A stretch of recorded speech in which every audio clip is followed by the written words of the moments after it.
வாழ்க வளமுடன் ஃப்ரெண்ட்ஸ். இன்னைக்கு நம்ம வீடியோல என்ன பார்க்க போறோம்னா பாரம்பரியம் 40 மூலிகை கொண்ட கரிசலாங்கண்ணி ஹேர் ஆயில்.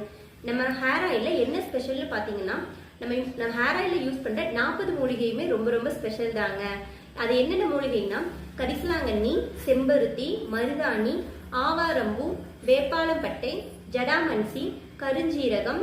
இது எல்லாமே பாத்தீங்கன்னா நம்ம ஹேர் ஃபாலை கண்ட்ரோல் பண்றது மட்டும் இல்லாம ஹேர் க்ரோத்துக்காகவும் ரொம்ப ஹெல்ப் பண்ணுதுங்க. நிறைய பேருக்கு பாத்தீங்கன்னா பாடி ஹீட்னால முடி கொட்டும், சத்து குறைவுனால முடி கொட்டும், பொடுகு தொல்லை இருக்கும், புழு வெட்டுனால உங்களுக்கு முடி கொட்டி போயிருக்கும். அந்த மாதிரி ப்ராப்ளம்க்கெல்லாம் பாத்தீங்கன்னா நல்ல ஒரு சொல்யூஷனா இருக்குங்க. நம்ம பாரம்பரியம் 40 மூலிகை கொண்ட கரிசலாங்கண்ணி ஹேர் ஆயில் வேணும்னு நினைச்சீங்கன்னா டிஸ்கிரிப்ஷன்ல என்னோட வாட்ஸ்அப் நம்பர் கொடுக்குறேன் ஃப்ரெண்ட்ஸ். கான்டாக்ட் பண்ணி இந்த ஹேர் ஆயில் ஆர்டர் பண்ணி வாங்கிக்கோங்க. Thank you friends.